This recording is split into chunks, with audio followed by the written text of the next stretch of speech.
I've been very, very blessed. I know quite a few people. I know people in the military. I know people. I'm also in the MVPA Military Vehicle Association out of East Texas. I'm an officer in that also. So we have a lot of vehicles there. Through our association, we have contacts with other vehicles. And then I know a lot of pilots and retired generals and stuff. And through my networking, so to speak, and my friends, it helps me to reach out to other people if I need something I don't have. It's not about me. I'm not important in this thing. What's important is these vets that we are honoring. They need to be honored. They sometimes go years, nobody thanks them. I'm going to thank them at least once a year, and if I'm lucky, 3 or 4 times a year. Adding on to what you just said, these Medal of Honor guys, they're Vietnam vets. And the ones that really got that, yeah. When they came back, they were told to take their uniform off. When their foot hit American soil, there should have been people waving flags, slapping them on the back and thanking them. The problem with that was the idiots that were treating them that way, they have to realize these were soldiers. They did what they were told to do. They didn't make the war. They did not ask for the war. They were warriors. You honor the warrior, and if you don't like the war, that's different. But you don't disrespect the warrior under any circumstance. There's a lot of veterans who came to this event, you know, not just the ones who we're honoring, but tell me what the conversations that you have with them are like. Well, throughout the day, we'll get anywhere from 700 to 800 vets at this event.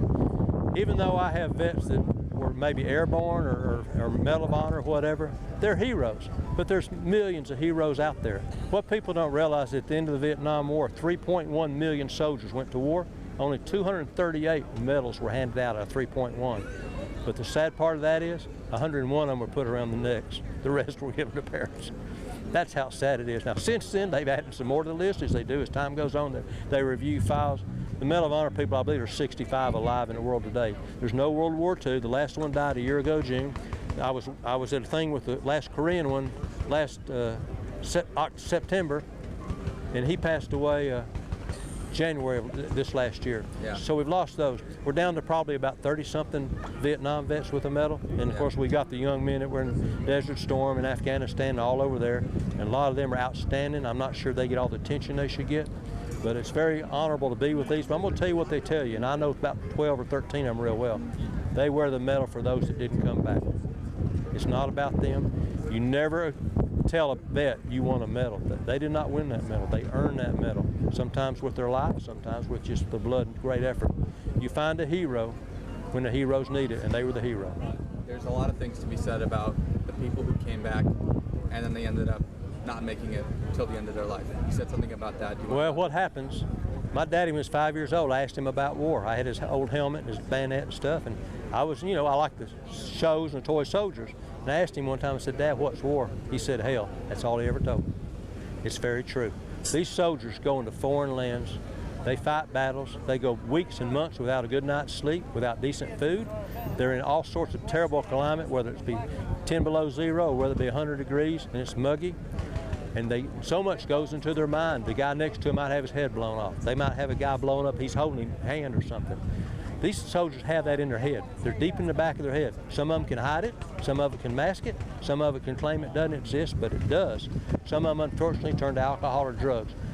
They need to get it out and talk to other vets. In other words, if I'm a vet and I'm in battle, I can turn to you as my next door neighbor and say, man, I'm having this bad day, I'm having nightmares. You can say to me, oh yeah, I understand, but son, you don't understand. The only person that truly understands is somebody that's walked in your shoes. It's crucial to bring vets together and let them talk to each other. There's an outstanding group in Smith County, or in East Texas, the only one I will call super outstanding when it comes to suicide, and that's Mission 22. They spend almost all their money helping vets. If any vet needs help, I would reach out to Mission 22. There's also some veterans from World War II, which is awesome to have. Yes, sir. Talk about how it's cool to have veterans from Vietnam and beyond be able to interact with those guys. The guys from World War II are most grateful. They're probably the greatest historians of all the vets. They'll tell you that where they were when Japs blow up Pearl Harbor. They can tell you where they were. I'm in the 11th grade or I'm in the 12th grade. There's a lot of great stories out of World War II. You know, Woody Williams Foundation is who we went through when I dedicate the memorial tomorrow. His Woody Williams' grandson, he's military. He'll be there at the dedication also. Woody died a year ago, June. He was going to be with us last year and didn't make it to that time. They're wonderful people. Most of them are very kind and understanding. Some of them don't ever talk about it, but when they talk about it and you get them to open up, their personality will change in a positive way.